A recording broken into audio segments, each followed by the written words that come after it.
Y casi estoy por preguntar si alguien no conoce al profesor Herrera. Sí, bueno, pues entonces, en un segundo nada más. Les pido que por favor apaguen los móviles, los sonidos de los móviles, a ver si podemos hacerlo con estos últimos días, que no interrumpa. Bien, Enrique Herrera ha dedicado su vida al arte y a la docencia. La docencia tanto en secundaria y ya lleva muchos años en la Universidad de Castilla-La Mancha en el Departamento de Historia del Arte. Sus líneas de investigación se desarrollan en torno al arte en las órdenes militares, el arte de la época moderna y el patrimonio artístico en Castilla-La Mancha. Es doctor en la Universidad de Castilla-La Mancha con la tesis titulada El retablo en Ciudad Real, Campos de Calatrava y Montiel. Ha participado en diferentes proyectos, investigación, estancias en el extranjero, voy a aligerar. Ha publicado numerosas obras, la última, grandes proyectos arquitectónicos de las órdenes militares en el tránsito a la modernidad. Los EGAS en el Monasterio de la Asunción de Almagro, en el 2022, entre otras. Forma parte del grupo de investigación Fons Artis y es miembro del número del Instituto de Estudios Manchegos. Y un colaborador extraordinario y generoso con esta asociación, por lo que le damos las gracias de corazón, aparte de que es muy amigo nuestro. Y ya le dejo el tiempo. Creo que no llega el tiempo.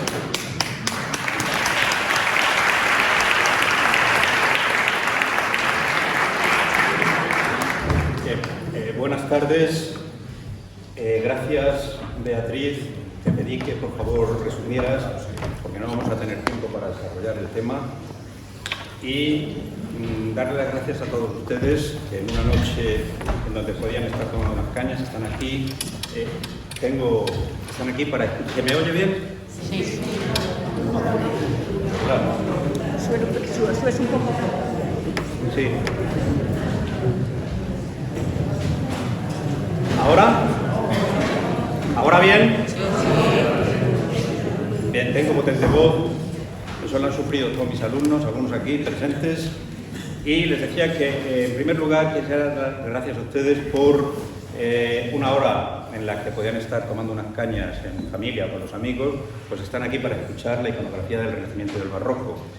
Y, sobre todo, también dar las gracias a la universidad, que es el impulsor de este ciclo, y a la Asociación de Amigos del Museo de Ciudad Real. Gracias, Beatriz, por invitarme.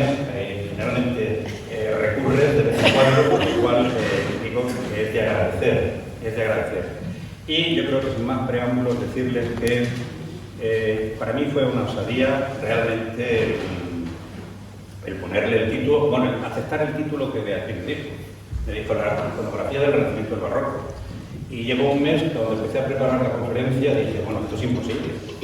¿Cómo voy a meter en una hora 400 años de arte? Así que he decidido, junto con ella, que voy a hablar de la iconografía del Renacimiento y sobre todo preparar otro ciclo en el cual continuaremos con el mundo del Barroco, ese suculento mundo del Barroco. Y, sin más, decirles que posiblemente sufrirán ustedes un poco la densidad del tema, porque creo que las diapositivas que traigo van a dar para un poco más de una hora, me perdonan ustedes, de antemano perdón. Y quería empezar con esta diapositiva, me van a permitir que me levante.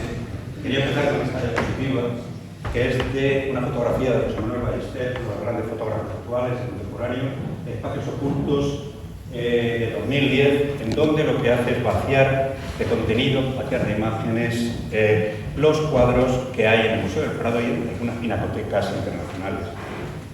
La pongo porque es efectiva, realmente sin personajes no hay historia, no hay nada que contar, simplemente un paisaje que nos pueda editar. Y realmente el contenido sustancioso nos va a venir cuando realmente este cuadro se llene, o esta ventana incluso fingida albertiana, se llene de imágenes para realmente contar esa historia, siguiendo el Pictura Poesis, que en la pintura como la poesía es capaz de narrar historias.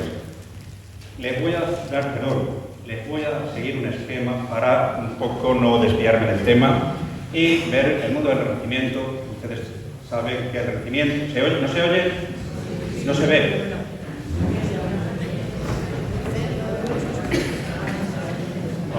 Ahora mejor. El Renacimiento es una etapa realmente de formación de esa cultura del mundo occidental que va a ocupar 2 siglos, el siglo XV y el siglo XVI, y que realmente va a sentar las bases realmente para los siglos posteriores. El Renacimiento es el renacer de esa cultura clásica, la recuperación de esa cultura clásica que en cierto modo no desapareció durante la Edad Media, en esa etapa que se dice oscura, sino que realmente se mantuvo y que realmente a finales del siglo XIII y comienzos del XIV tiene su explosión y va a dar los frutos que van a ver ustedes cuando nos enfrentemos al lenguaje y las artes visuales que vamos a proyectar aquí. El Renacimiento es una etapa realmente importante porque va a romper con toda una filosofía anterior, con un sistema de vida anterior. Debido fundamentalmente a esa peste de 1348 que deja asolada Europa y que esto va a permitir que se dé un grado de laización frente al sentido religioso que teníamos en la etapa anterior.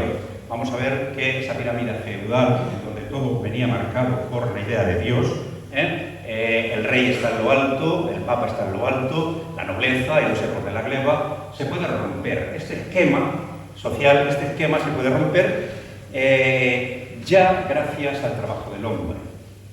No se nace de cuna, pero tiene esa posibilidad de ascenso, de alcanzar puestos sociales de gran importancia debido al esfuerzo del hombre. Estamos viendo cómo esto va a permitir que se desarrolle la cultura que vamos a ver con posterioridad y que, repito, sienta las bases de la cultura occidental. En el mundo del Renacimiento, el referente más claro es la naturaleza. El hombre del Renacimiento va a tratar de copiarla, va a tratar de imitarla, siguiendo fundamentos platónicos, pero fundamentalmente también fundamentos aristotélicos. Esto le va a permitir tenerla como modelo, pero para realmente materializar todo este lenguaje nuevo se necesitan unos modelos que están ahí, fundamentalmente en Italia, que es donde van a nacer en el Renacimiento y sobre todo en la ciudad de Florencia, que se dan las condiciones óptimas para ello. Vamos a ver que la ruina arqueológica es el referente que van a retomar los artistas realmente para hacer esa buena arquitectura, no solamente esa buena arquitectura. Veremos ahora después cómo incluso los relieves del arco de Tito serán cruciales para iniciar un nuevo sistema de representación, que es lo que va a marcar el mundo del Renacimiento. También la cultura clásica, esto es fundamental, y sobre todo vamos a tener también como elemento la escultura. La escultura que muchas veces la vamos a tomar como referente porque realmente no nos ha llegado o no se ha descubierto pintura con la cual poder realizar e imitar ese mundo greco-latino. Y sobre todo, también lo verán ustedes ahora, la numismática. La numismática será fundamental para poder entender el retrato en estos primeros comienzos del Renacimiento. Las fuentes son muy claras. Se descubre el manuscrito de Vitruvio Polión, los 10 libros de arquitectura, lo que es el elemento referencial teórico para esa ruina arqueológica, y también tenemos la historia natural de Plinio el Viejo, recién reeditada. Un libro fundamental para poder entender la historia del arte de la antigüedad. Gracias a Plinio el Viejo nos va a llegar todo un relato continuado de los artistas de la antigüedad. Pero también la literatura clásica. La literatura clásica va a ser recuperada, y no solamente la literatura clásica, sino también el derecho, etc. Las metamorfosis de Ovidio comprobarán ustedes que van a estar presentes prácticamente en toda la cultura del Renacimiento y toda la cultura del Barroco. Y siguiendo, vamos a ver cómo también se van a dar nuevos sistemas de representación. Los nuevos sistemas de representación, que es el logro del mundo del Renacimiento, es conseguir la perspectiva olvidada durante ese periodo medieval. La luz como elemento fundamental y, sobre todo, el color. Eso va a dar lugar a que Alberti programe su ventana ilusionista albertiana, en donde realmente el cuadro es como si estuviéramos viendo, nuestro ojo estuviera viendo a través de una ventana. Y que es el marco el que nos va a recortar realmente ese concepto de la escena, pero lo vamos a ver con una proyección perspectiva que hasta ahora la pintura no había tenido. También veremos el antropocentrismo. Es fundamental poder entender esto para entender el Renacimiento. Durante el mundo medieval el centro del universo era Dios, el centro de la cultura era Dios. Vamos a ver con este grado de laicismo se va a recuperar la figura del hombre, que ahora desplaza ese concepto de Dios, entrecomillado, y se alza como tal, y sobre todo estamos viendo cómo él va a ser el sistema proporcional prácticamente de todo cuanto se materialice en arte. Y también vemos que esto va a dar lugar al humanismo, que no voy a... todos ustedes lo saben, y el humanismo realmente que tiene al hombre como, y la cultura clásica como verdadero elemento referencial de este mundo del Renacimiento, nos va a dar lugar a también una frase horaciana, el pictura poesis, que yo les decía anteriormente cuando he puesto la diapositiva de Ballester. Si la poesía es capaz de narrar historias con las palabras, la pintura también es capaz de narrar mediante las imágenes. Esto es fundamental porque esto va a ser un vuelco y una revolución dentro de este mundo del Renacimiento. Y también tendremos que echar mano a la filosofía. La filosofía recuperada por ese humanismo. Tendremos dos centros realmente de vital importancia para poder entender este desarrollo del Renacimiento.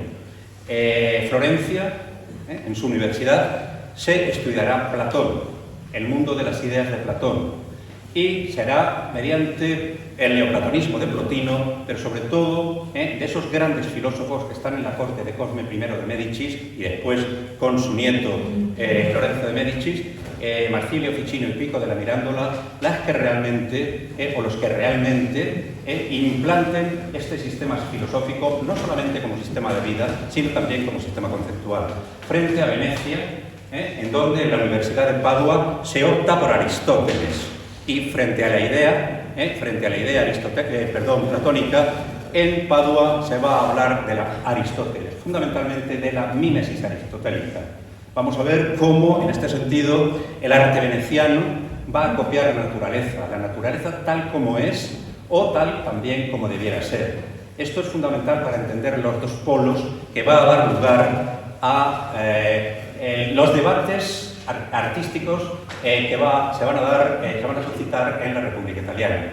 Por un lado, la idea platónica, la idea de belleza que está en el uno, está en Dios. Su reflejo más inmediato para los platónicos lo vamos a tener en el dibujo, porque la estructura del dibujo es la que realmente recrea esa belleza que emana directamente de la divinidad, que emana directamente del uno. De ahí que apuesten por el dibujo frente a Venecia, aristotélicos, en donde, imitando la naturaleza, se dan cuenta de una cosa, que realmente es la luz, es el color, el que determina la posición, la luz, el tamaño y realmente los colores de las cosas. Conforme nos vamos alejando, estamos viendo cómo las figuras se empequeñecen gracias a la perspectiva y también cómo los colores se van haciendo más desvaídos debido a ese reflejo de la luz. Esto será importante a tener en cuenta en este debate que se va a dar entre las diferentes ciudades.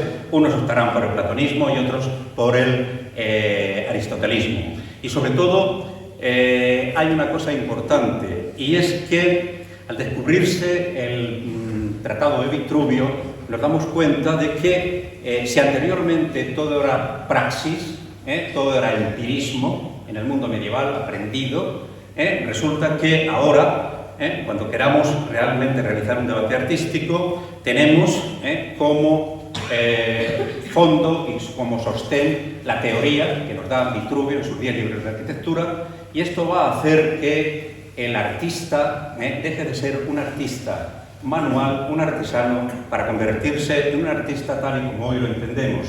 Porque para ellos, en esa base teórica, está la base de todo el movimiento artístico. Primero la idea, fundamental, y después la materialización de la idea.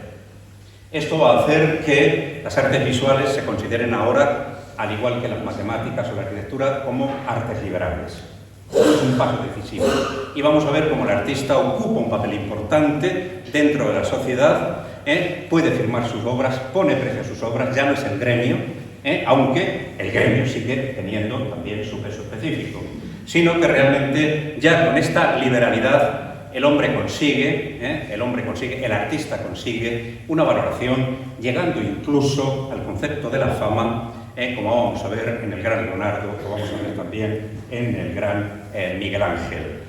Y es importante que, a raíz del manuscrito de Vitruvio, a raíz de la ruina, realmente sean artistas florentinos los que realmente se enfrenten en este debate teórico con la arqueología. Primero será Brunelleschi y Donatello, que van a Roma, que ven, estudian la ruina y todo ese bagaje cultural lo traen y lo aplican a todas sus teorías, a las nuevas teorías, pero tendremos un gran artista, León Battista Alberti, que será el gran teórico del mundo quattrocentista, escribiendo dos libros fundamentales hoy todavía vigentes: de Rea Edificatoria, dedicado a la arquitectura, de Pictura, dedicado a la pintura, y de Estatua, dedicado a la escultura. Estamos viendo cómo ya la praxis se normativiza, se hace norma, y esto va a servir para que los pintores realmente, basándose en este tratado teórico, puedan desarrollar prácticamente toda su materialidad visual. Y sobre todo veremos que esto va a hacer que en el Bajo Renacimiento se den los tratados de Serlio fundamentales, porque se van a difundir prácticamente por toda Europa, Vignola, Palladio y Scamozzi. Y sobre todo, refrendando este concepto de artista, aparecerá el gran Vasari, que es el primer historiador del arte, aquel que va a escribir las famosas vidas de los artistas más importantes del momento. Una publicación que se irá aumentando con el tiempo, pero es el primero que va a considerar realmente a estos artesanos anteriores medievales como verdaderos artistas, como verdaderos genios y como verdaderos hombres de fama y honor. Esto es fundamental. Se hace la primera historia del arte con Vasari. Y esto tampoco sería posible sin la labor de mecenazgo. Sin la labor del mecenas. El señor, el banquero, que se ha ennoblecido, aquel aristócrata que sigue ennoblecido, y sobre todo aquel condottiero, aquel que dirige, que de alguna manera también alcanza el concepto de héroe y es capaz de dirigir una república, o es capaz de dirigir también una ciudad. Estamos viendo como el mecenas, el que rige los Medici durante un largo tiempo en Florencia, pero también Federico Montefeltro en Urbino, los Gonzaga en Mantua, etcétera, etcétera, etcétera. Señores que con un poder económico, indudablemente, no solamente piensan en ellos, sino piensan también en el bienestar de sus ciudadanos. De ahí que se rodeen de unos cenáculos de artistas que realmente potenciarán con su dinero, pero que a su vez van a significar un prestigio para cualquier corte que se rodee de estos literatos, filósofos, la corte medicia de Cosme, escultores, pintores, arquitectos, etc. Prestigio político que le va a dar, y esto lo vamos a ver cuando Lorenzo de Médicis manda la famosa corte de sus pintores a Roma. En estos momentos es una ciudad realmente sin importancia, entre paréntesis esto, o sea, entre comillas esto, para que decoren la Capilla Sistina. Cuando decoran la parte inferior de la Capilla Sistina, estamos viendo Botticelli, Ghirlandaio, etcétera, son pintores de prestigio de la corte de Lorenzo el Magnífico, que van a estar al servicio del Papa y van a demostrar realmente el poder intelectual que tiene ese círculo mediceo. Y es importante también el nacimiento de la imprenta. La imprenta será fundamental porque no solamente van a ser los libros, sino también serán las estampas, los grabados, las que circulen por Europa y realmente sea una manera de divulgar también las formas del mundo del Renacimiento. La imprenta, con un valor fundamental durante estos siglos pero en sus inicios fundamentalmente en el Renacimiento. Y, como dije anteriormente, esto va a permitir que las artes visuales sean artes liberales. Lo que antes considerábamos como menos artesanos, que trabajan con las manos, nos estamos dando cuenta que piensan y que sus ideas las pueden llevar y materializar en la obra. De hecho, la consideración de artista Leon Battista Alberti proyecta, pero nunca lleva a cabo la materialización de su proyecto. Siempre lo deja en arquitectos secundarios, porque él realmente es el gran artista, es el gran teórico y que nos va a diferenciar realmente del resto. Y entraremos en un tema de los géneros, géneros y temas. El desnudo es importante porque será la recuperación de la figura humana desnuda en ese mundo clásico, en ese mundo que trata de desvelar los misterios de ese mundo grecolatino. También veremos la glorificación del hombre famoso, virtuoso y heroico. El retrato va a ser fundamental porque de esta manera afianza el poder y la personalidad de quien se lo encarga, pero sobre todo el poder de estos cortes que están gobernando las diferentes ciudades italianas y que después veremos cómo esto será importante cuando llegue el manierismo, el Renacimiento en forma de manierismo de Europa, el Renacimiento pleno no llega. Veremos cómo será el emperador Carlos o Felipe II los que realmente, hombres, sobre todo Felipe II, muy culto, los que desarrolle toda esta teoría, esta idea. Y también es importante la mitología pagana. Es la recuperación de la mitología pagana. Si antes era Dios, el mundo giraba en torno a Dios, estamos viendo que el mundo ahora gira en torno al hombre. Se recupera una mitología que indudablemente va a ser una mitología cristianizada, esto es muy importante, hecho por el cual los dioses bajaron a la tierra, el título de que no solamente se va a dar en este mundo del Renacimiento, sino también en el mundo del Barroco.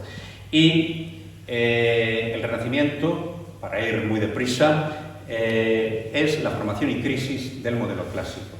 Tiene tres etapas fundamentales que podemos entender sencillamente. El 400 es una etapa de investigación y de formulación de lenguajes, experimentaciones individuales que después vamos a llegar a la norma, fundamentalmente con Alberti. El 500 que dará lugar al clasicismo normativo. Vamos a ver que la confluencia en Milán de Donato Bramante, de Leonardo, Miguel Ángel, esto va a hacer que se plantee un nuevo orden. Frente a esa experimentación individualizada anteriormente, estos artistas lo que van a hacer es crear una norma y decir, el Renacimiento es esto. Lo veremos ahora cuando veamos el templete de San Pietro y Montorio. Hay que seguir esta norma, hay que seguir el empirismo también que estamos practicando para poder llevar a cabo este avance decisivo de la figura del Renacimiento. Y sobre todo el manierismo. El manierismo es la última etapa, una etapa larga, que es realmente la crisis de ese modelo clásico. ¿Por qué crisis del modelo clásico? Se va a dar fundamentalmente, y lo entenderán cuando les ponga el ejemplo, cuando el emperador Carlos, defensor a ultranza del catolicismo, el que quiere hacer una Europa unida mediante la religión, sitie Roma y la saquee. Sitié al Papa y la saqué. Fíjense ustedes, el defensor a ultranza resulta que va a sitiar al Papa. O sea, el poder temporal sitiando al poder espiritual. Que las tropas, los manquenetes, las tropas alemanas, realmente invadan Roma y hagan el saqueo más indigno que sufrió la ciudad durante mucho tiempo. Esto va a crear una crisis moral e ideológica que va a desembocar en el manierismo. Yo les preguntaría a ustedes, y sé lo que me van a contestar, el mundo cambió a partir del 11 de septiembre, cuando las torres gemelas fueron arrasadas. A partir de ese momento, el orden del mundo cambió. Piensen ustedes que esto ocurrió también en ese siglo XVI, en 1527, cuando se da el saco de Roma. Una crisis que nos va a llevar, indudablemente, a un periodo notabilísimo, un periodo de romper con el empirismo normativo que nos estaba dando el clasicismo y que, de alguna manera, los artistas de manera individualizada van a seguir investigando iban a hacer un arte muy o excesivamente intelectual. Excesivamente intelectual. El arte de las cortes europeas, como podremos ver al final, un arte que después va a chocar definitivamente con la Iglesia, y será el barroco el que rompa definitivamente con ellos para imponer un naturalismo que va a definir ese periodo del siglo XVII y XVIII. Dicho esto, veremos los nuevos sistemas de representación. Fíjense, ahí tienen el modelo de la ventana albertiana, un poquito aguada, pero me interesa fundamentalmente esto. Cuando en la conferencia anterior nos enfrentábamos al mundo del románico y veíamos la decoración de los templos, veíamos que el sistema de representación que se estaba utilizando era el de la jerarquización. Una figura notable, el Dios Todopoderoso, metido en la mandorla mística, con el libro en la mano, que yo soy la luz del mundo, el que quiera y se acerque a mí. Vean ustedes que está ordenando prácticamente todo el espacio. En el ábside, la mandorla mística ordena lo que va a haber a su alrededor y de una manera jerárquica. Como figura principal es de mayor tamaño. Estamos viendo que al tener un carácter didáctico, fundamentalmente moralizante, son figuras esquemáticas que interesa mucho más el expresionismo de lo que dicen. Pasamos al mundo del gótico y observamos que el mundo del gótico, el mundo de la ciudad, el mundo de las catedrales, el mundo del comercio, el mundo de la arquitectura, va a abrirse a unos nuevos sistemas de representación, que también tendrán como base Dios.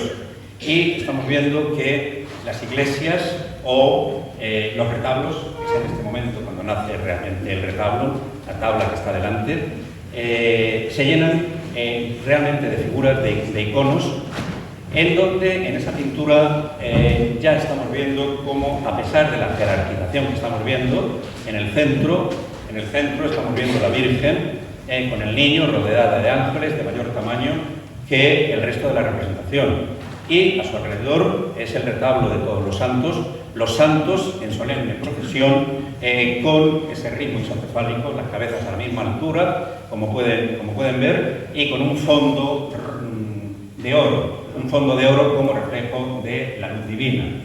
Estamos viendo cómo el gótico concibe esta narración como si fueran viñetas de cómic. Si antes era el Pantocrátor el que ordenaba todo el espacio,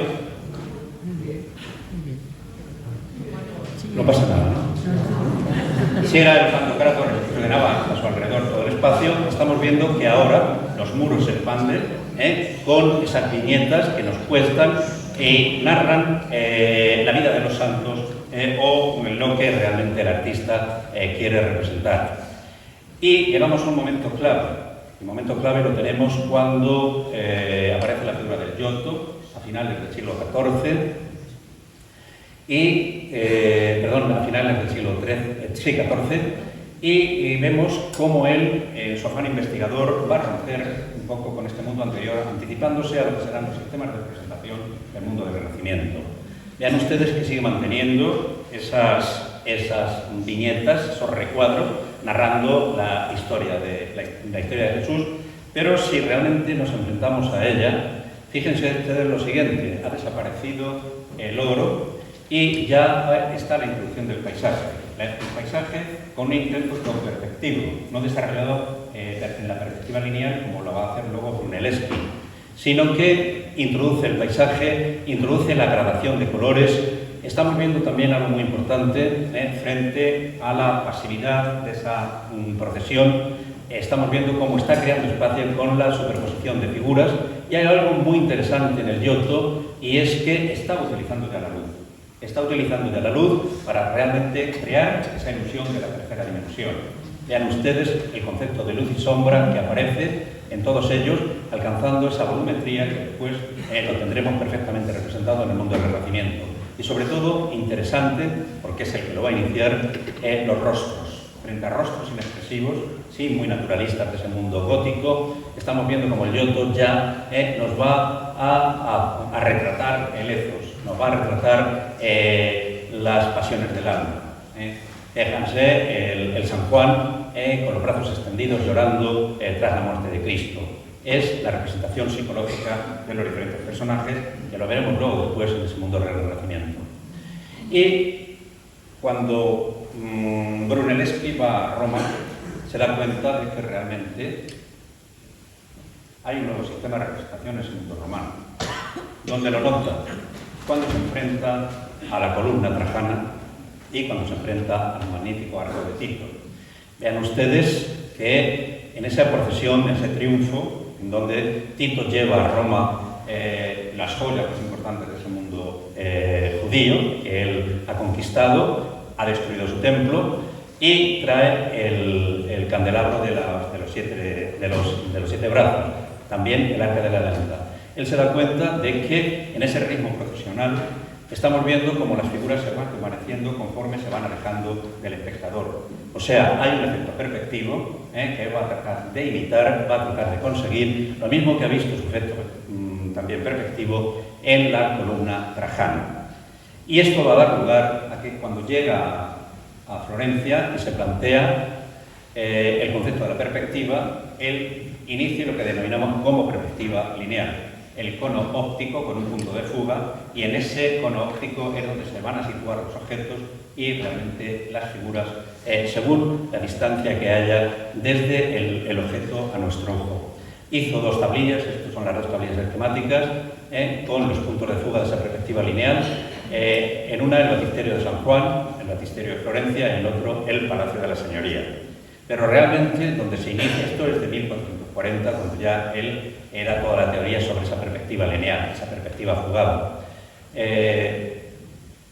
Vean ustedes que cuando él proyecta sus iglesias, indudablemente tiene ese efecto perspectivo, quiere conseguir ese efecto perspectivo. Vean ustedes la iglesia del Santo Espíritu, como gracias a los cimacios que hay sobre las columnas y sobre la alineación de los entablamentos, va a conseguir que todo fugue hacia el sagrario que está en ese tabernáculo que vemos en el centro del crucero.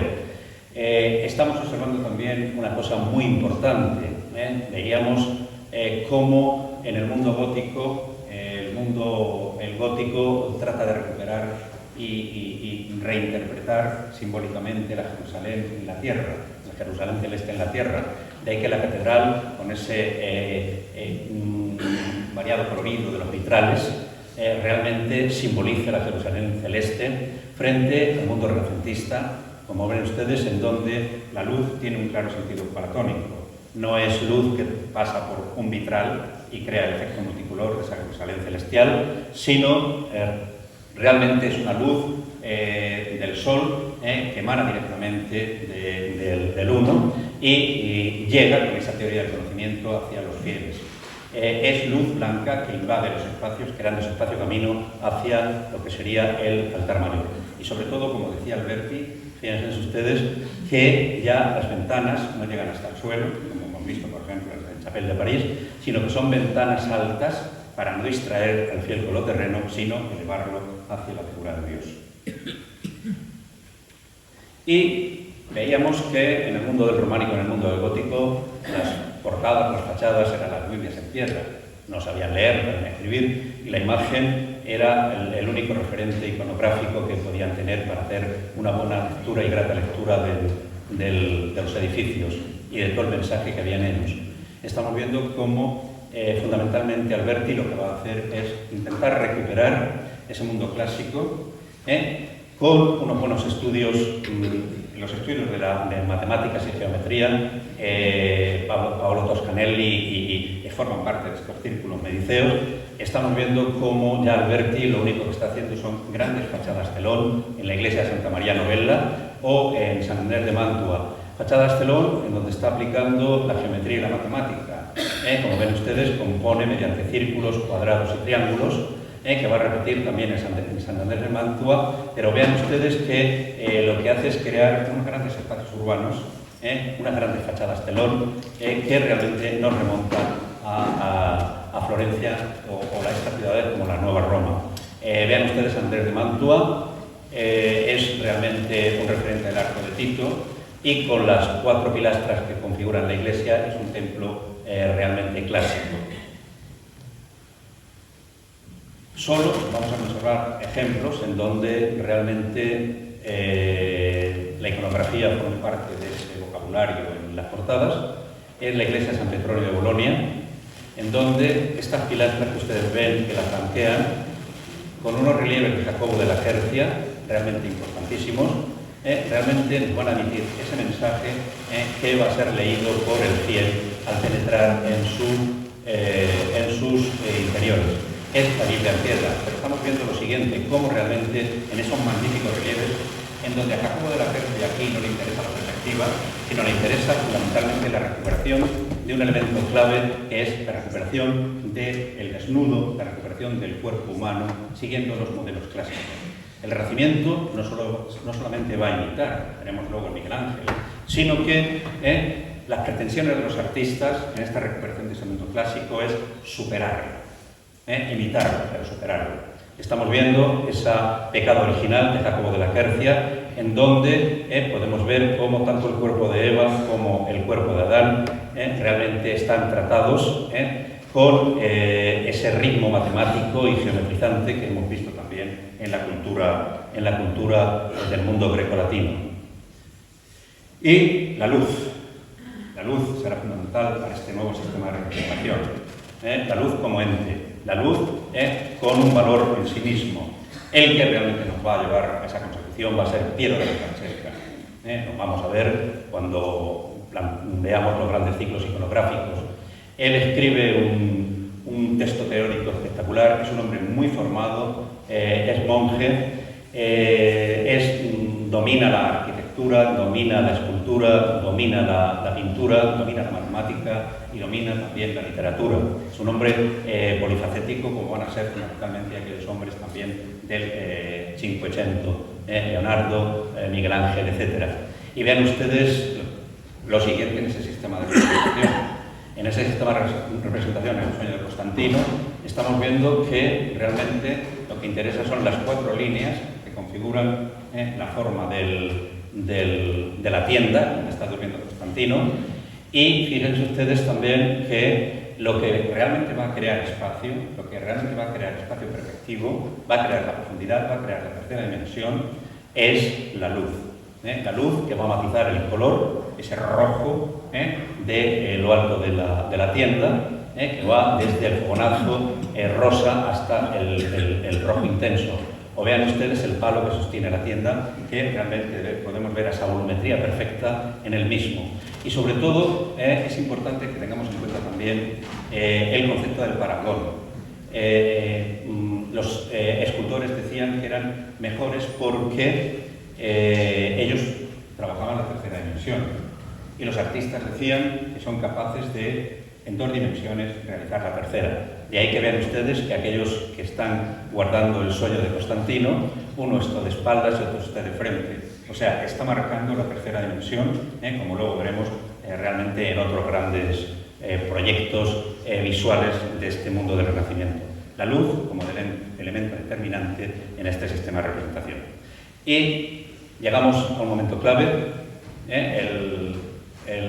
cuando se pide que el concurso para las puertas, las segundas puertas del Baptisterio de Florencia en 1401, en las que se van a presentar Lorenzo Ghiberti, Filippo Brunelleschi,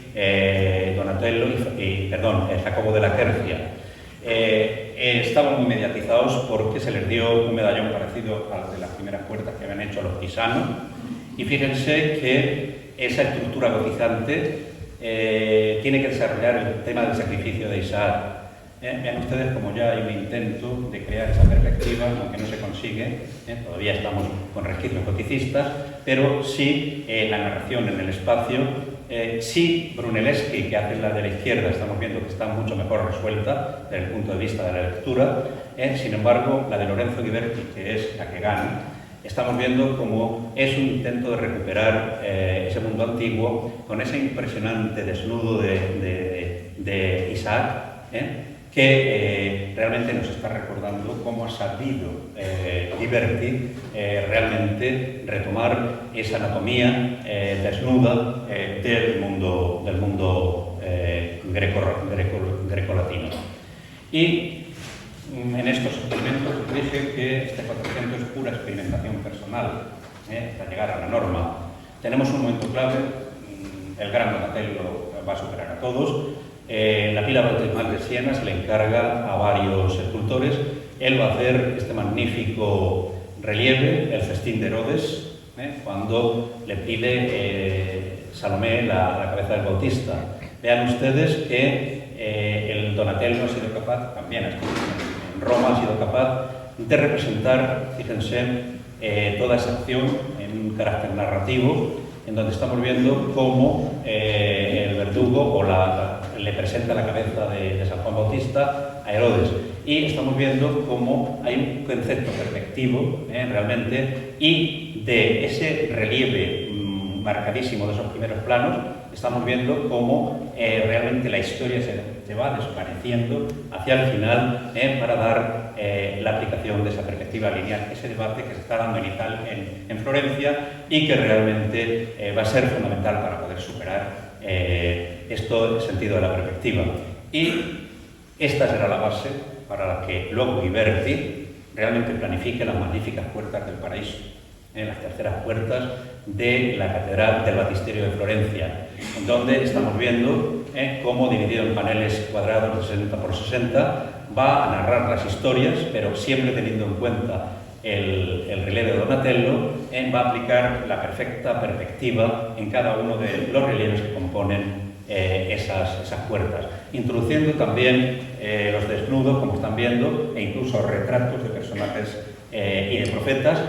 Él se va a retratar, en ese sentido ya de artista, y vean ustedes la diferencia que hay entre ese sometimiento al marco del primero, el sacrificio de Isaac, donde la narración realmente es muy precisa y muy clara, y donde las figuras casi de bulto redondo en nuestros primeros términos, cuando los ángeles se le aparecen a Abraham y le dice que sacrifique a su hijo, el hijo va a ser subido en la burra, un escorzo bellísimo que vamos a tener. Estamos viendo los cuartos traseros de la burra para crear espacio perspectivo, y cómo el relieve se va desvaneciendo en ese sacrificio que está ocupando un último lugar, en donde Abraham estamos viendo que va a sacrificar a su hijo y se le aparece el ángel para que sacrifique realmente el carnero.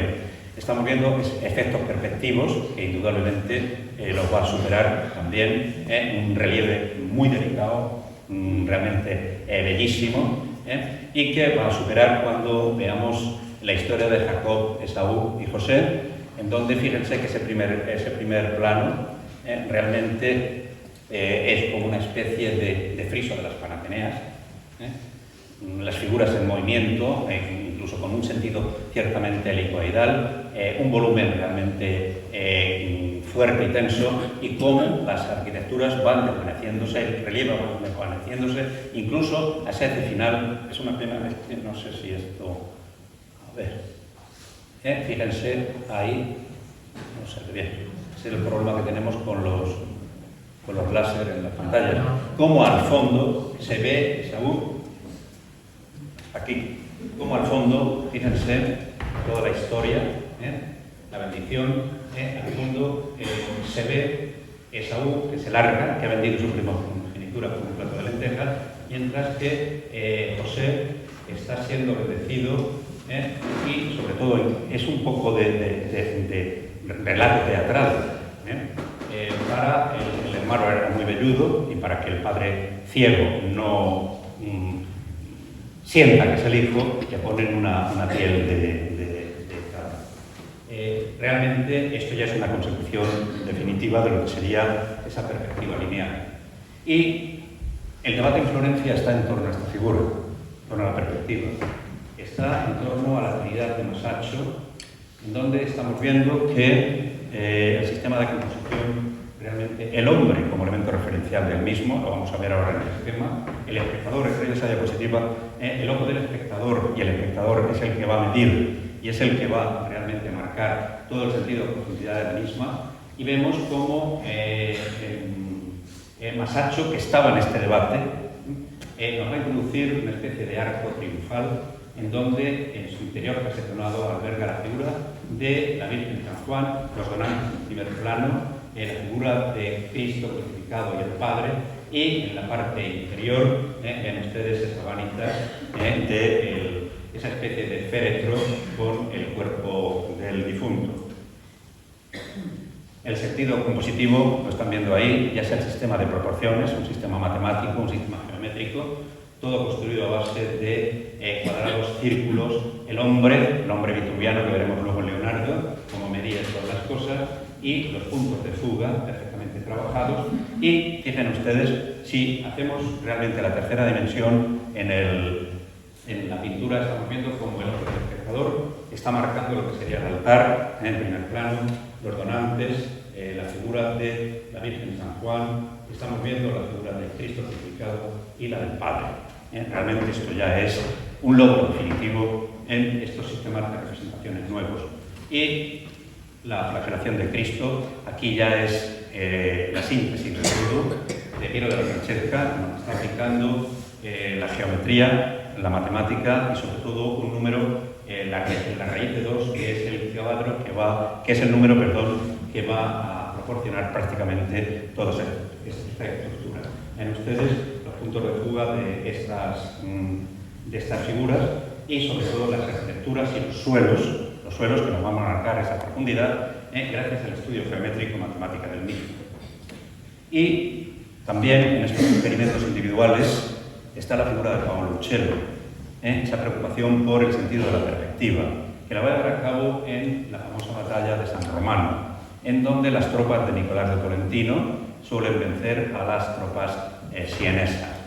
Fíjense ustedes que lo que hace, y voy a tardar muy poco, es crear una especie de escenario de teatro, va a colocar las figuras, hacen como teatrillos, y serán realmente la posición de las lanzas, caídas en el suelo o en alto, las que realmente estén marcando el sentido perspectivo del mismo. No es esa aplicación teórica y matemática de perspectiva lineal que hemos visto en Masaccio, hemos visto en Piero. Es otra nueva forma de experimentar la perspectiva. Y entramos ya de lleno en lo que serían los grandes ciclos, iremos deprisa, los grandes ciclos histórico-murales que marcan la iconografía de este mundo del Renacimiento. ¿Las 8:15? Vale, bien. Vean ustedes la capilla Brancas de Santa María del Carmine, realizada por Masolino y Masaccio. Estamos viendo cómo, frente al mundo goticista todavía de Masolino, realmente el gran innovador es Masaccio, en donde con ese tributo de la moneda y sobre todo con estas figuras de Adán y Eva, en primer plano, realmente nos va a dar toda la teoría en torno a la perspectiva y la luz. Vean ustedes el tributo de la moneda cuando el representante del César que viene a Cristo a pedirle el óvulo. Cristo le dice que a San Pedro, la capilla está narrando toda la historia de San Pedro, que saque la moneda del interior del pez y se la dé y pague el tributo. A Dios lo que es de Dios y al César lo que es del César. Vean ustedes que ordenando la composición está la figura de Cristo, alrededor el colegio apostólico y el representante del César. Vean ustedes cómo lo que está haciendo Masaccio en estos momentos es, mediante el sistema de líneas perspectivas de las arquitecturas, realmente está creando esa sensación espacial, esa tercera dimensión que realmente quiere tener la pintura. Y es la luz el elemento determinante del mismo.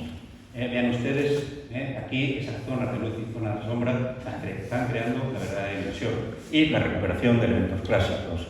Esto es importante porque a la pintura, como realmente no hay elementos referenciales de ella hasta que se descubra la Domus Aurea, sobre todo en el 18 cuando se descubra Pompeya y Herculano, la única referencia que tenemos es Plinio, la historia natural de Plinio el Viejo. Vean ustedes realmente lo que les decía, ya hay una intensidad psicológica en los personajes, pero la cabeza de San Juan está tratada con una volumetría tal que nos está recordando realmente las cabezas del mundo romano. Piero, el gran ciclo de Piero de la Francesca, en la capilla Bacci, en San Francisco de Arecho, es el mejor estudio de la luz, sobre todo en un sistema de representación ya perspectivo, y en donde el tema principal de la misma es la exaltación de la cruz. Fíjense ustedes que están divididas en registros, y vean ustedes la forma de disponer los personajes. Él es discípulo de Domenico Veneziano, que era la tercera dimensión, pero siempre sus figuras las pintaba como si fuera al mediodía. El sol cae directamente, no hay sombra, pero es la propia luz la que está marcando esa tercera dimensión. La victoria de Constantino en el Puente Milvio, o bien el reconocimiento de la cruz de Santa Elena. Están viendo ustedes con la Jerusalén al fondo, están viendo ustedes cómo es un homenaje a Alberti, toda la teoría de Alberti, arquitectónica Alberti, representada en ese templo, pero fíjense ustedes la disposición de los planos, a pesar de que no hay sombras, cómo se hace una consecución de espacio perspectivo, matizado por la luz y el color. Lo tenemos en el sueño de Constantino, donde Constantino dormido sueña que se le aparece Cristo y le dice que con este signo vencerás en la batalla del Puente Milvio. Es el sueño, guardando el sueño los militares. Fíjense que es la luz la que está matizando, la luz que cae de la parte superior derecha, la que está matizando todo el sentido espacial de la misma. Y sobre todo tendremos también algo realmente interesante, que es la cabalgata de los Reyes Magos en el Palacio Medici Riccardi de Florencia. Ven ustedes 3 grandes paneles en donde Pedro el Gotoso, el hijo de Cosme de Medici, va a hacer una teoría política de su gobierno, del gobierno de los Medici, una representación en 3 paneles, que aunque la perspectiva realmente está muy mal tratada en ese sentido, pero nos interesa cómo de alguna manera las procesiones de la Epifanía que ellos hacían partiendo de San Marcos, la visita del Papa Pío II, sobre todo para el famoso concilio de Florencia, esto es bastante importante, y sobre todo elementos, procesiones que van a tener muy claro, y en donde vamos a ver, vean ustedes, la representación de Cosme de Médicis montado en burro. Así entró Jesús en Jerusalén, los Reyes Magos perfectamente ataviados, una riqueza realmente ornamental y espectacular, todos ellos coronados para montar todo el prestigio de esa corte medicea, representada y representando el buen gobierno de la familia Medici. En donde están viendo, aparece el propio Benozzo Gozzoli, que es el artista, con el gorro, donde está la firma. Aparecen también personajes importantes de la ciudad de Florencia, aparecen también los círculos menceos, y estamos viendo a Lorenzo el Magnífico junto a Cosme, que tienen aquí, montado en burro, pero estamos Pedro el Gotoso, Lorenzo el Magnífico y Juliano, en esa procesión que no es ni más ni menos que la exaltación del propio poder de la familia Medici. O bien, estamos viendo también los grandes ciclos iconográficos, la cabecera de la iglesia de Santa María Novella, convertida en capilla de Tornabuoni, debido a Domenico Ghirlandaio, y en donde estamos viendo también cómo la familia Ghirlandaio va a formar parte de estas representaciones pictóricas realmente hermosas, realizando esos retratos a lo divino que después desembocarán en el mundo manierista y en el mundo del barroco. Dedicado a la Virgen de San Juan, vean ustedes cómo es la recuperación de ese mundo clásico, con esta serie de contextos. Esas pilastras que configuran esa lujosa estancia donde nace la Virgen, donde estamos viendo que Margarita Tornabuoni forma parte de ese cortejo que va a presenciar el nacimiento de la Virgen, y donde están las parteras que van a llevar a cabo la limpieza de la recién nacida, o también en una estancia palatina realmente increíble. Y fíjense ustedes, parece una mena de danzante la que lleva los frutos para ofrecer a la parturienta. Tenemos el nacimiento de San Juan, en donde también consta la presencia de Margarita Tornabuoni, que da testimonio de fe de esa prefiguración del nacimiento de Juan como prefiguración de Cristo. y se va a desarrollar la famosa pintura de altar, en una iconografía religiosa. Cuando hemos hablado de mitología, piensen ustedes que realmente la mitología se va a utilizar mínimamente, fundamentalmente serán los grandes ciclos iconográficos religiosos los que realmente estén presentes prácticamente en todos los encargos de los mecenas. Magnífica la anunciación de Frangélico, todavía con un gran sentido goticista en el empleo de los oros, pero vean ustedes que realmente el templete y la segunda habitación están trazados con un sentido perspectivo, y sobre todo, fíjense que hay un sentido de desproporción, porque Frangélico, un hombre todavía educado en una mentalidad gótica, le va a ser difícil aceptar realmente todos esos presupuestos nuevos de ese mundo italianizante. La Virgen, aceptando el anuncio de Gabriel de que es la elegida para llevar en su vientre al Hijo de Dios. El Espíritu Santo engendrando, y como saben ustedes, siempre se engendra mediante la palabra por el oído. Acepta, el protagonismo lo tiene el ángel, acepta, es una magnífica anunciación.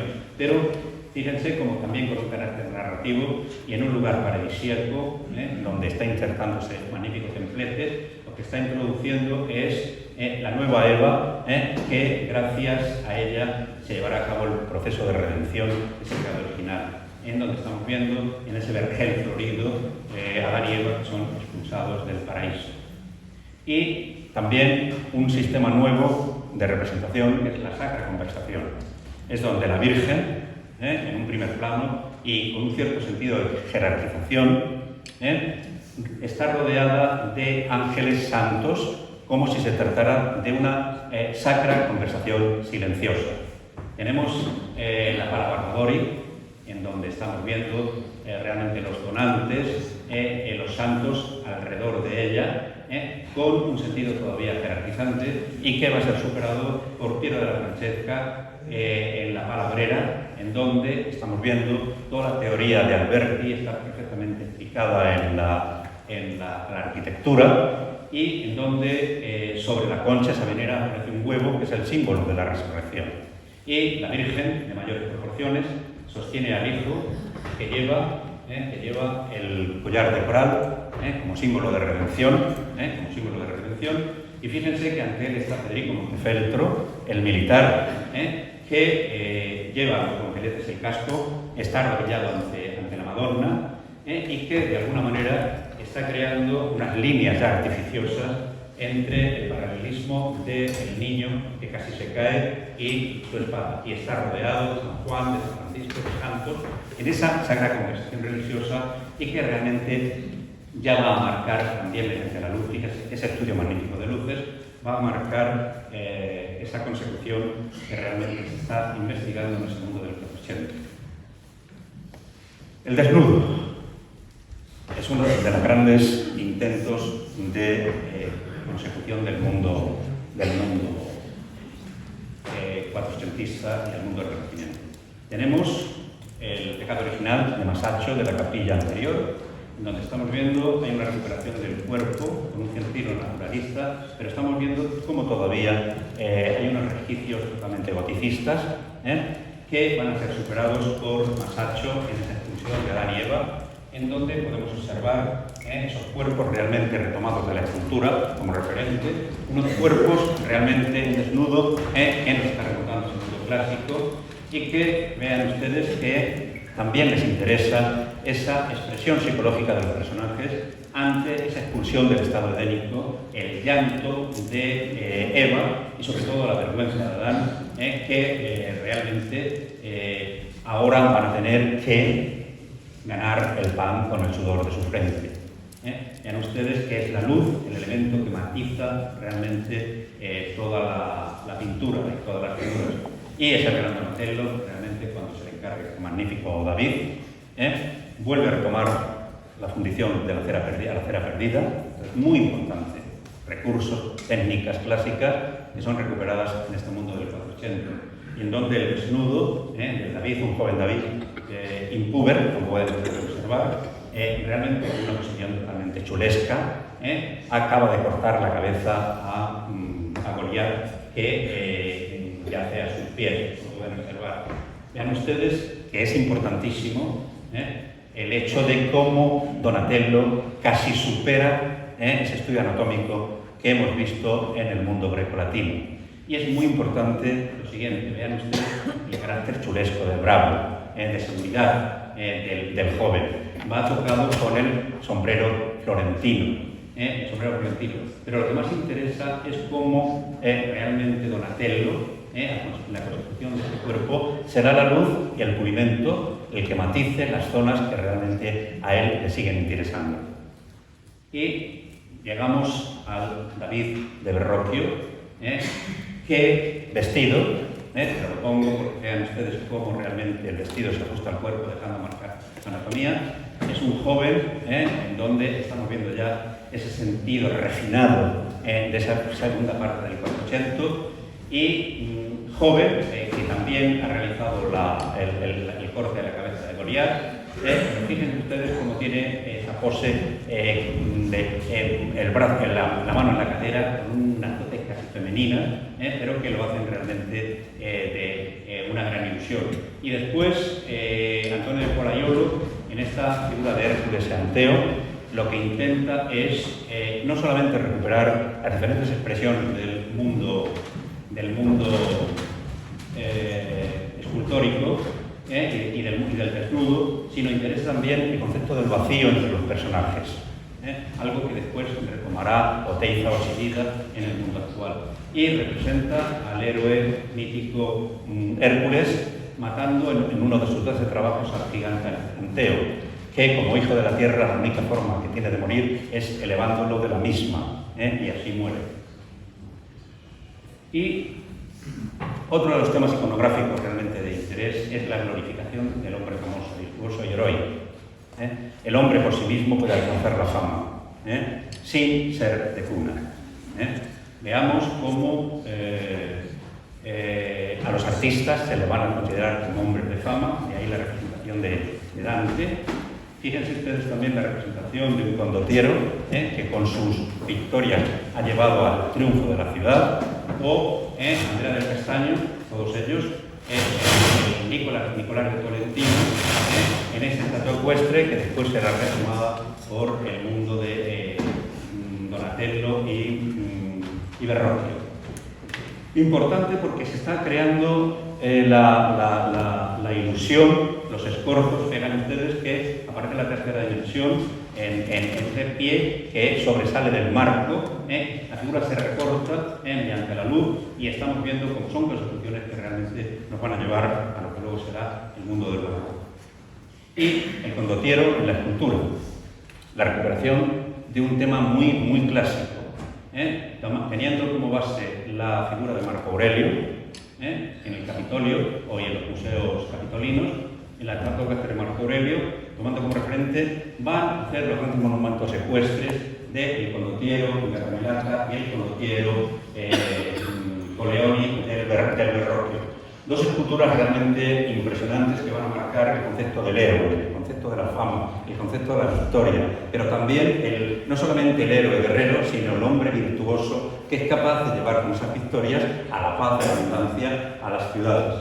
Es un experimento, el de Donatello, estamos viendo que no ha logrado realmente captar el gran movimiento, va apoyado sobre la bola, o sea, los cuatro, está equilibrado entre los 4 puntos, pero es importante el tipo del caballo, realmente la anatomía del animal está perfectamente trabajada, y sobre todo el concepto de Sófocles de la cara.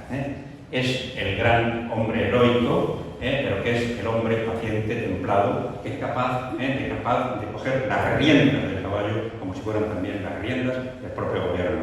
Y la figura del condottiero, ya más evolucionado, estamos viendo como es un caballo de trote. Vean ustedes la rica decoración de los arreos y del ajedrezamiento del propio caballo, el movimiento de frente al estatismo que tiene el Gattamelata, el movimiento, esa acción nerviosa, cómo es capaz de levantarse, representado fundamentalmente en ese rostro de fuerza, fuerza, seguridad que realmente tiene. Y eso que él no pudo pulirlas porque murió antes de que fuera fundido. Y el retrato. El retrato va a ser fundamental en este mundo en el que mecenas, las grandes familias, van a querer pasar a la posteridad mediante sus retratos personales. Vamos a ver cómo, en este caso, la numismática tendrá una gran importancia. Fíjense que en la numismática casi todos los personajes aparecen de perfil. En un principio ellos piensan que realmente la forma de representar ese mundo grecolatino era de perfil. Y de hecho vamos a ver cómo tanto en Pisanello, en ese retrato de la casa de Este, como en el bellísimo retrato de Giovanni Tornabuoni de Villagallo que tenemos en el Museo Thyssen-Bornemisza de Madrid, realmente estamos viendo la expresión de la belleza, pero también de las virtudes de las ahí representadas. Fíjense, introducidos en un jardín académico paradisíaco, y ella también con el coral como elemento de redención, el libro de horas que marca el virtuosismo de la Tornabuoni, con ese detallismo que hay en los cabellos, en la intensidad de ese vestido, perfectamente y minuciosamente retratado, y que responde a los retratos de cuarto de perfil que se van a recuperar en ese mundo del Renacimiento. O los de Federico Montefeltro, que son piezas claves de la retratística. El retrato de Federico Montefeltro, duque de Urbino, condottiero, vencedor a ultranza, en donde ese perfil es capaz de demostrar que gracias a sus heridas es capaz de llegar a la victoria. En ustedes la deformación debido a un golpe de espada de Federico Montefeltro y de su mujer, Battista Sforza, introducidos en ese magnífico paisaje solemne, con un gran sentido retratístico y psicológico. Ella ha muerto ya, es un recordatorio realmente de la pareja en vida, y sobre todo como en el revés está acompañado de los famosos triunfos, en donde caballos y unicornios, representando la fidelidad, representando también la felicidad, van tirados, ella con las virtudes teologales y él con las virtudes cardinales, y sobre todo coronado por la victoria. Estamos viendo una forma de lo que luego harán más tarde Mantegna, de la recuperación de los triunfos romanos, equiparables a los grandes triunfos de los príncipes y guerreros de las ciudades italianas. Y un cambio de paradigma, un magnífico cambio de paradigma. Cuando hablamos del Renacimiento, vamos a ver que en el Renacimiento se va a dar una base cultural entre la gente del mundo del norte, que están experimentando un nuevo sistema de representación, y también la península italiana. Van a influirse mutuamente. Y es el momento en que el mundo del norte, el retrato, lo va a hacer de frente, con un cierto movimiento, luego lo veremos cómo se supera en la Gioconda. Y fíjense el magnífico retrato que tenemos de Botticelli, el retrato de un joven, donde ya no solamente es el retrato psicológico, el dibujo perfectamente, el dibujo, el diseño sobre el color y la personalidad del retratado. Y la mitología. Una mitología cristianizada. Y voy fatal. Una mitología cristianizada. Realmente el gran mitógrafo es Sandro Botticelli, que recuperará la mitología gracias al Arco Aurelio, gracias a la Metamorfosis de Ovidio, pero aplicará siempre con un sentido moralizante, en sentido cristiano. Lo podemos ver en este magnífico cuadro de Palas y Centauro de 1472, en donde estamos viendo cómo Palas Atenea, diosa de la guerra, diosa de la sabiduría, agarra de los pelos al centauro, mitad caballo, mitad hombre, símbolo de los instintos. Fíjense, es enfrentar a la razón frente al bestialismo, a los instintos. Pero tiene otro significado simbólico. El significado simbólico que tiene, indudablemente, es que Florencia logra romper la liga entre el Papa Sisto IV y el rey de Nápoles, que trataban de hacerse con la ciudad. Ante este hecho, vamos a ver que es el triunfo de Florencia, representado por la diosa Palas Atenea, coronada de mirtos, frente al sometido centauro que simboliza el papado, y fíjense ustedes que el paisaje realmente es el paisaje de la bahía de Nápoles. Pero quizá donde mejor se pueda representar es en la primavera y el nacimiento de Venus. La primavera y el nacimiento de Venus. Dos cuadros realmente simbólicos que bajaron los dioses.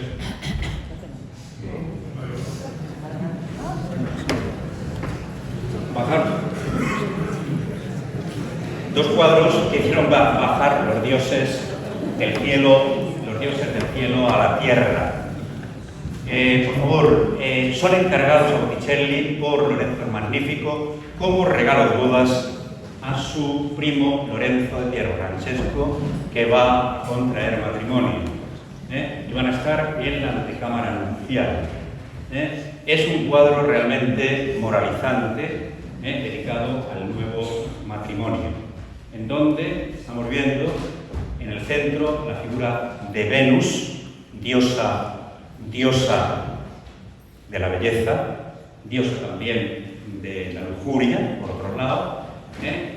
Está remontada, cubierta de mirtos, que es el símbolo que la planta que la representa.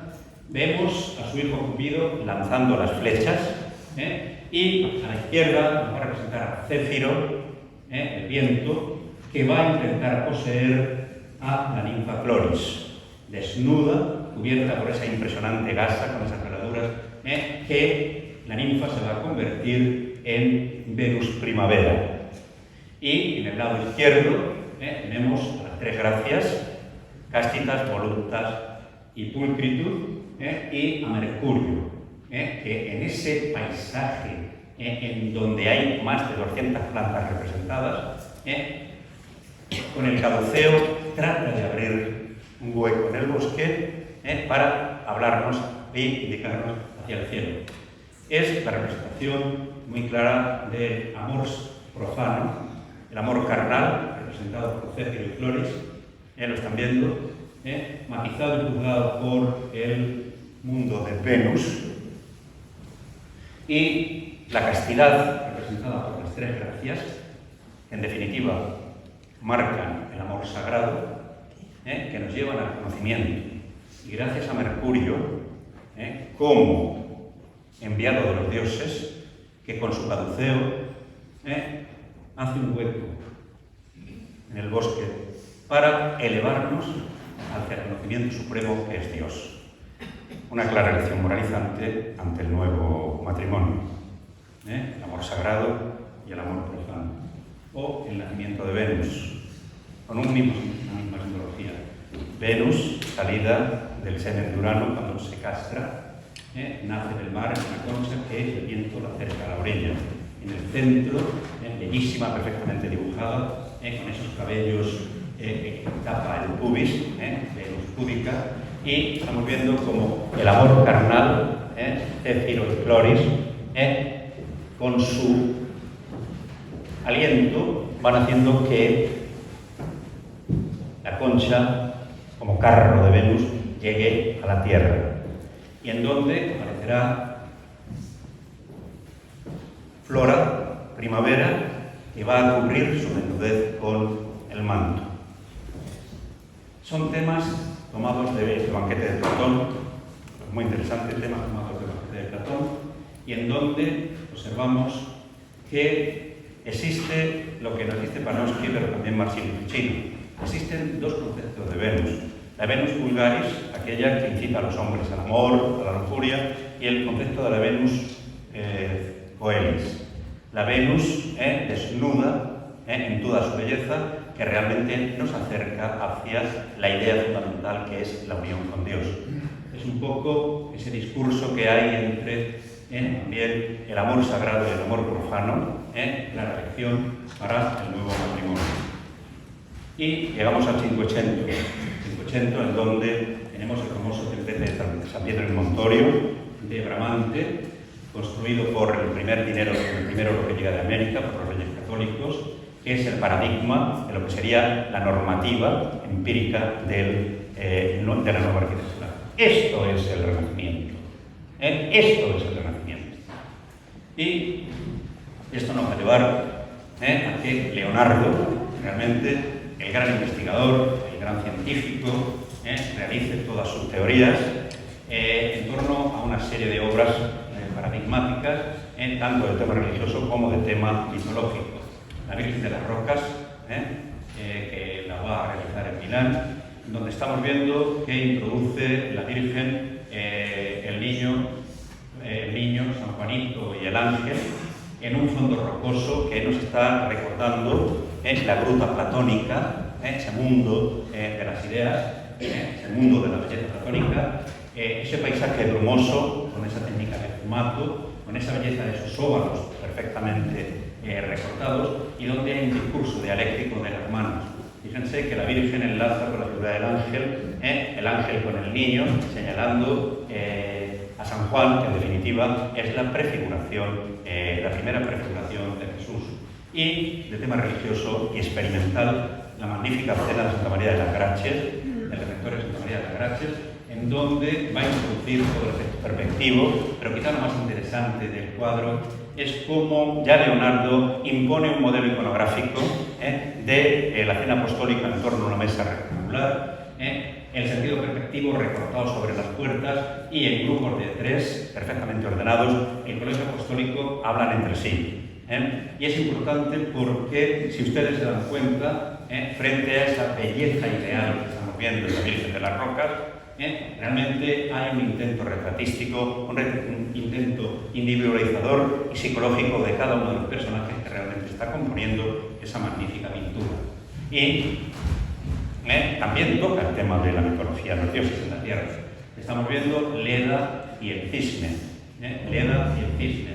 Zeus se enamora de Leda, la hermosa Leda, y la posee, poniendo los huevos de los cuales nacen Castor y Polos y los dioscuros romanos. Pero vean ustedes el tratamiento anatómico realmente bellísimo de lo que es la figura de Leda, retomada indudablemente de las Venus, las Venus califígeas, y uno de los cuadros posiblemente más sensuales y eróticos de la pintura de Leonardo, porque vean ustedes que ella realmente siente ese placer tocando el plumaje del cisne, pero él para poseerla lo que hace es, fíjense, con el ala rodea toda su cadera como un sentido de posesión. Y en su experimentación, el cuerpo humano, marcado por el hombre viturbiano, el hombre universal, inscrito en un cuadrado y en un círculo. Son interesantes sus pinturas, pero mucho más también sus cuadernos. Y, sobre todo, el gran retrato, la Gioconda. Lisa Gerardini, la mujer del fondo, retratada por Leonardo en esa ventana albertiana, sentada con un paisaje al fondo, cubierta con grandes galas, con una mirada realmente estremecedora, con una sonrisa enigmática, y sobre todo, fíjense que hemos visto el retrato en el 400, como aquí Leonardo lo que hace en esa figura 3/4 es girar el cuerpo por un lado y la cabeza para otro para crear un sentido de movimiento en la retratada. Interesante porque es una de las figuras más icónicas de Leonardo, y es icónica porque se robó del Museo del Louvre, si no hubiese sido un cuadro más. El cuadro que hay, el cuadro de San Juan Bautista, era casi más hermoso que este.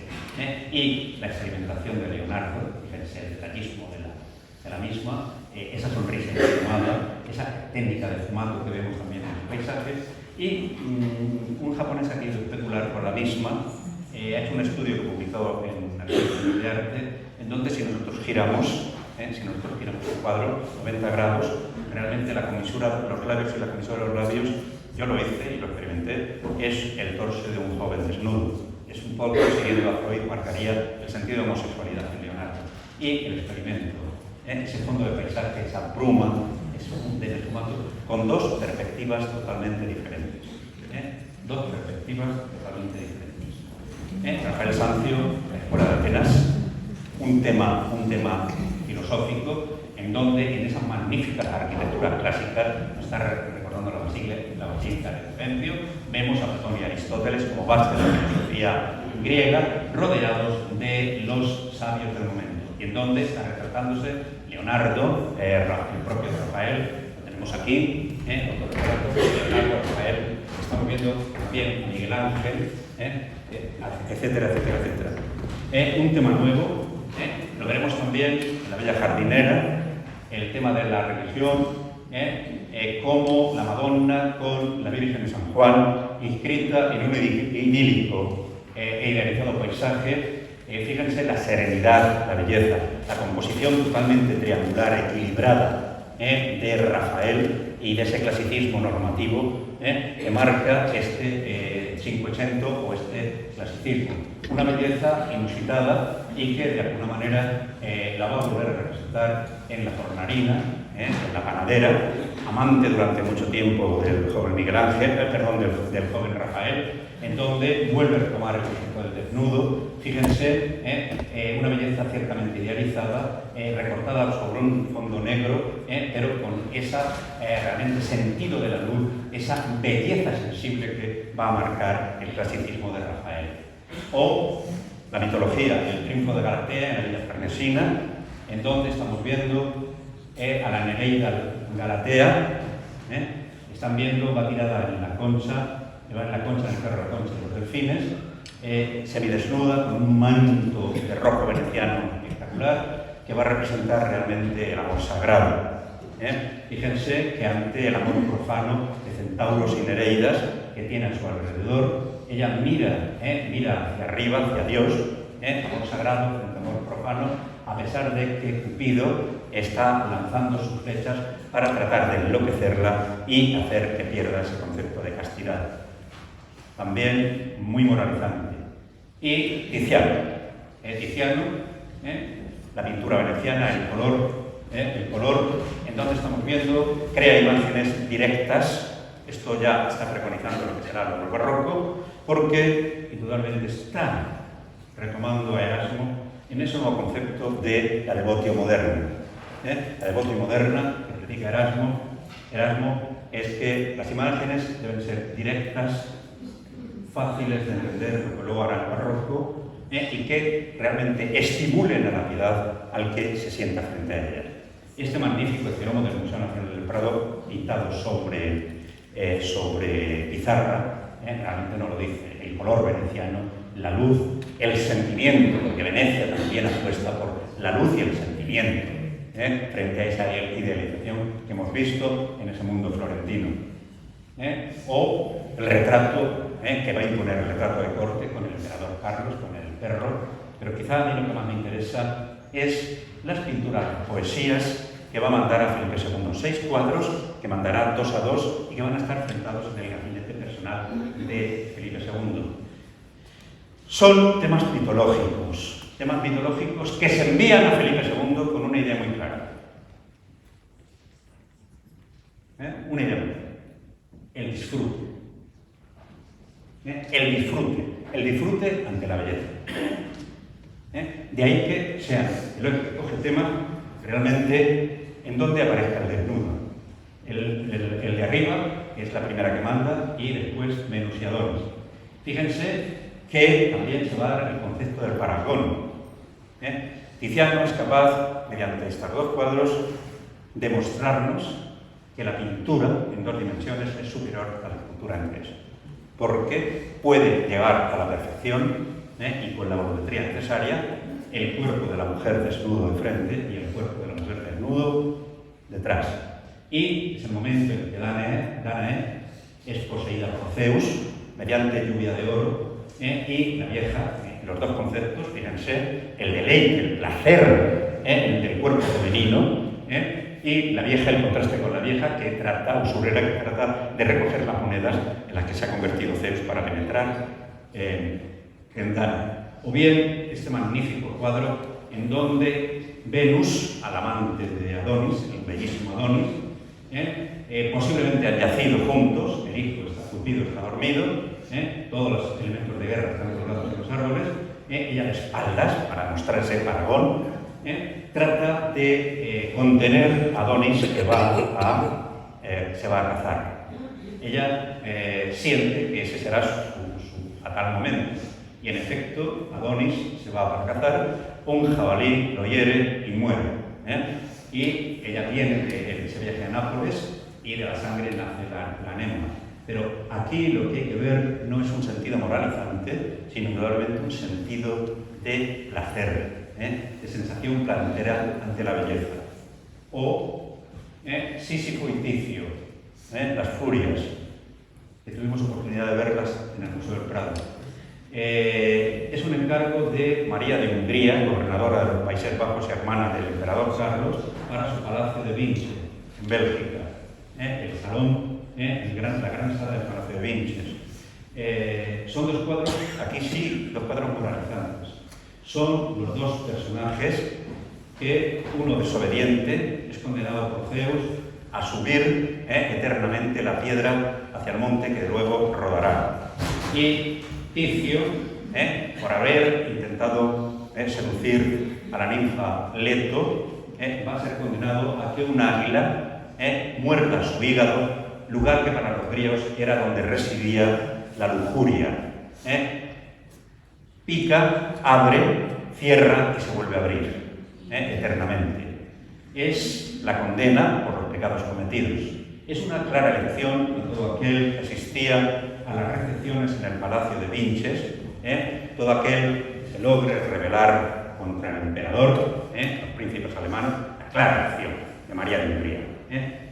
Tendrán el mismo destino que las furias. Y Miguel Ángel. Yo no sé, tú me dirás si corto. Tú dirás. Voy a tratar de ir. Miguel Ángel, por favor, Miguel Ángel, obsesionado por la belleza masculina, desnuda. Obsesionado por la belleza masculina, desnuda. Ya lo hemos visto en Los Centauros, lo vamos a ver prácticamente en toda su obra. Es el gran escultor que va a superar a los clásicos, en ese impresionante y primer escultura mitológica de Baco, el dios del vino, el dios que seduce, el dios que mediante la bebida nos puede llevar incluso también a ese deseo carnal. Fíjense que es realmente un cuerpo espectacular que supera mucho a ese mundo clásico, que lleva en la mano el néctar, que lleva la cabeza coronada de pámpanos y que un pequeño sátiro, representando a lo que es los instintos, le está robando, se está comiendo realmente las uvas que lleva el dios Baco. La superación del modelo clásico.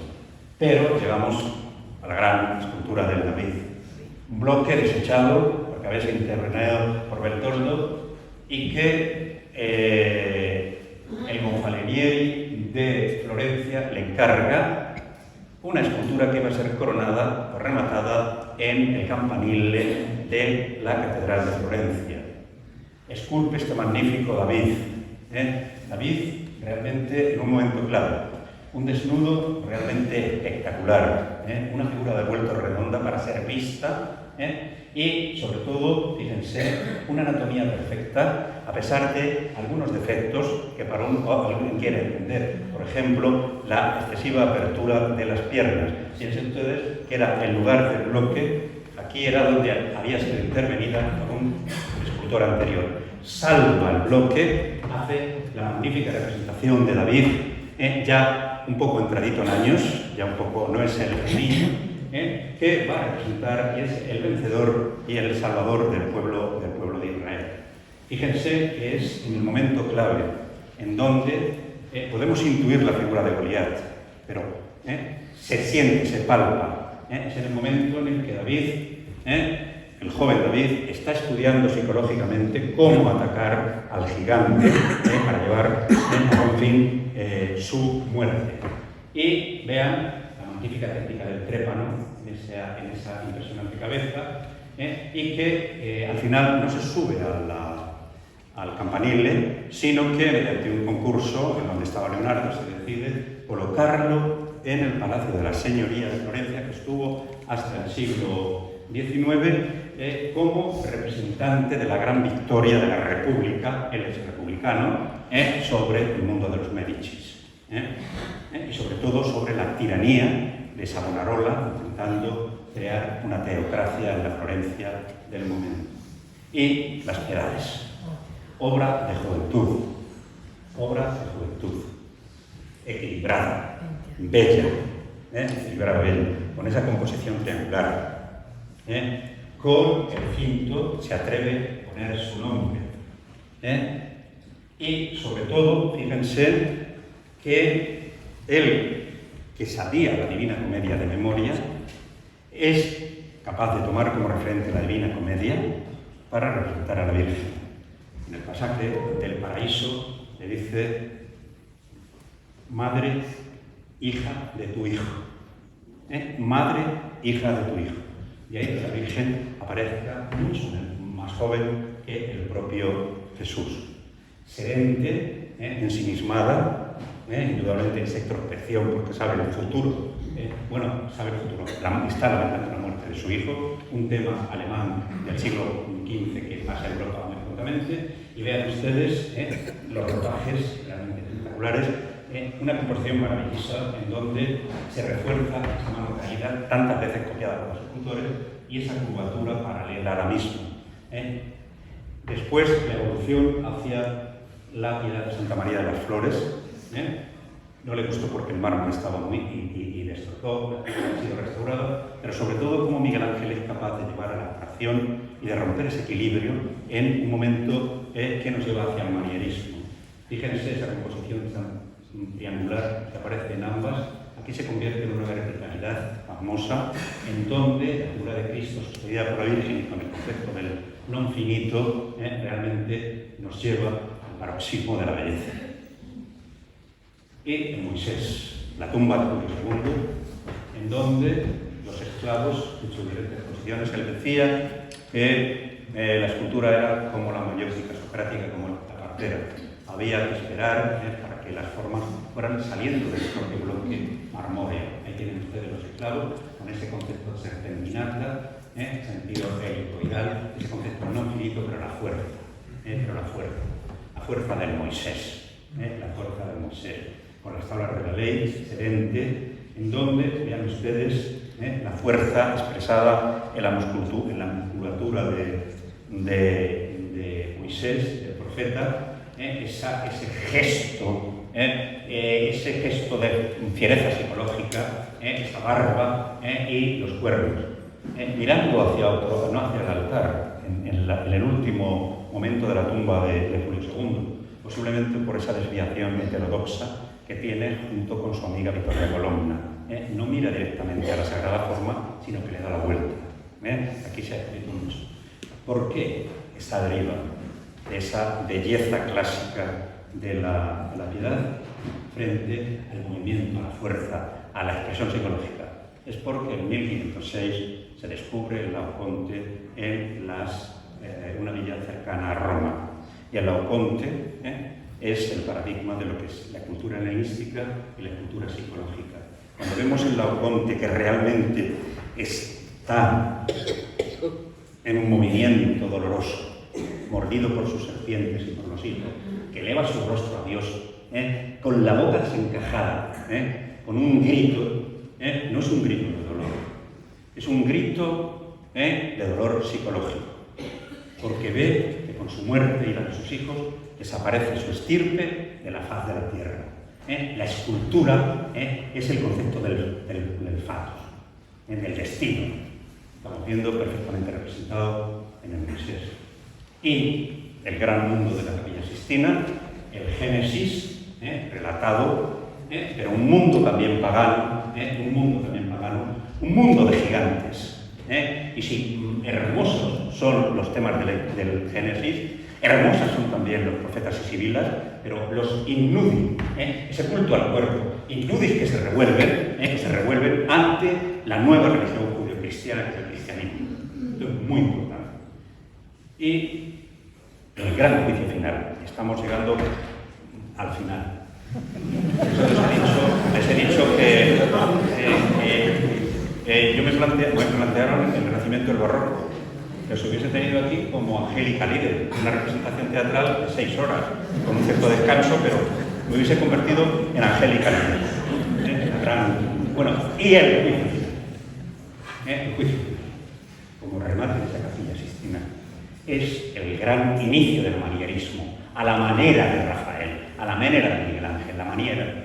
Y fíjense ustedes que lo que hace es colocar en el centro de la composición, rodeado con un claro sentido neoplatónico, Plotino, los 7 círculos de Plotino, la figura de un Cristo, ven ustedes allí, la figura de un Cristo hercúleo, en serpentinata, espectacular, que trata de imponer justicia, pero un Cristo fiero, incluso a su madre, también con una magnífica serpentinata, casi se asusta de la fiereza en ese juicio final, y sobre todo, fíjense, un mundo de desnudos, y donde antes radicaba el orden, ahora estamos viendo el desorden. Es como una explosión en torno a la figura de ese pantocrátor nuevo, que es la figura de Cristo bendiciendo.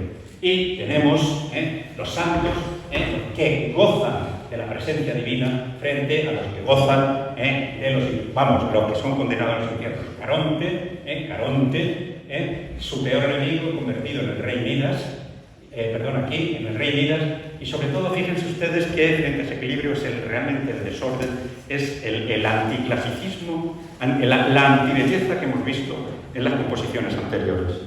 Vean ustedes también el mundo del desnudo, el pontífice le encarga a Daniel de Volterra, que fue discípulo de Miguel Ángel, que por favor cubriera estas figuras desnudas porque eran irreverentes, con unas calzas.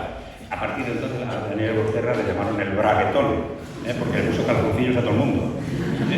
Pues vean ustedes la figura de Santa Catalina con la rueda, pero me interesa muchísimo que vean la fiereza de ese Cristo justiciero y María asustada. O la figura de San Bartolomé, interesantísimo, que como saben murió desollado, su piel lleva el rostro de Miguel Ángel, un autorretrato de Miguel Ángel.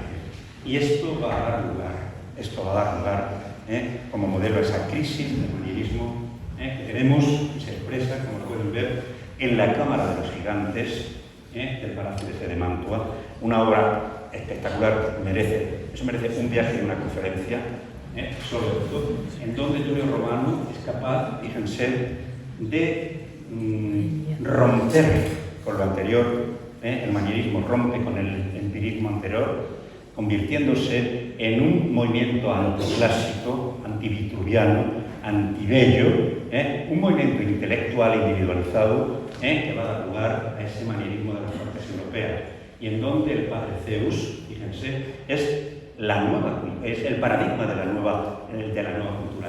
Zeus, en el cielo, perfectamente ordenado, los mantojos maravillosos de la balustrada, vean cómo va a lanzar sus rayos contra los gigantes que se han rebelado contra él y mueren aplastados. Es el paradigma de esa cultura nueva que rompe, termina con la anterior e inicia un nuevo ciclo ideológico y cultural.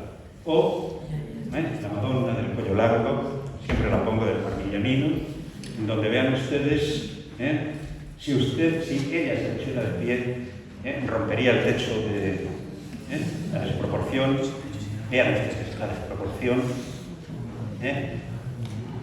Vean ustedes el gran movimiento en serpentinata de la misma. La anatomía, ese cuello desproporcionado, es anticlásico. Pero sobre todo, vean ustedes que es una alegoría en el conocimiento, porque frente a esta desproporción bella, esta desproporción intelectualizada, el niño, vean ustedes ya un poco granaute, se descuida y pega el viaje. La figura de San Jerónimo, con esa impresionante columna, esa desproporción que juega con ese juego simbólico y alegórico. O, siguiendo a Miguel Ángel, en este último momento de la serpentinata ascensional, la ruptura de ese movimiento clásico. Fíjense que ahí la composición es dos pirámides invertidas, no es la pirámide clásica. Vemos el rastro de las Sabinas de Bologna, o de San de Bolonia, y a ustedes un mármol espectacular que crea una ciudad y que después será la base también de ciertas figuras de Bernini. O el salero de Benvenuto Cellini, el salero de Benvenuto Cellini, que esculpe para Francisco I, en donde están viendo el que es Poseidón y Venus, Venus en oro, los tritones, acompañado cada uno de su elemento con el pomo donde está la sal, que es realmente un salero refinado, excesivamente intelectualizado y culto, y en donde, fíjense, las figuras parece que se van a desvanecer, que se van a caer, y de un momento a otro el salero se romperá. O, mejor manierista que Arcimboldo, Giuseppe Arcimboldo, al servicio de la corte de Rodolfo II, en Austria, va a componer todas sus figuras, y he cogido esta del dios Vertumno, que es el dios de la vegetación, el dios de la flora, de los árboles, el dios de los ciclos vitales, el dios de la renovación de la vida, compuesto por multitud de frutos y flores, con un sentido de juego, pero con un sentido de intelectualidad. Rodolfo, como el nuevo Vertumno, que está imponiendo el orden vital, no solamente en su reino, sino también en Europa. Y esto, o contra esto, se va a oponer el mundo del barroco y la contrarreforma, que quiere imágenes directas, Venecia, imágenes directas, entendidas con un solo golpe de vista, que nos lleven a la piedad, pero sobre todo que esas imágenes religiosas sean modelo de vida y vehículo de intercesión entre Dios y los hombres. Pero ese es otro asunto. Ese asunto es el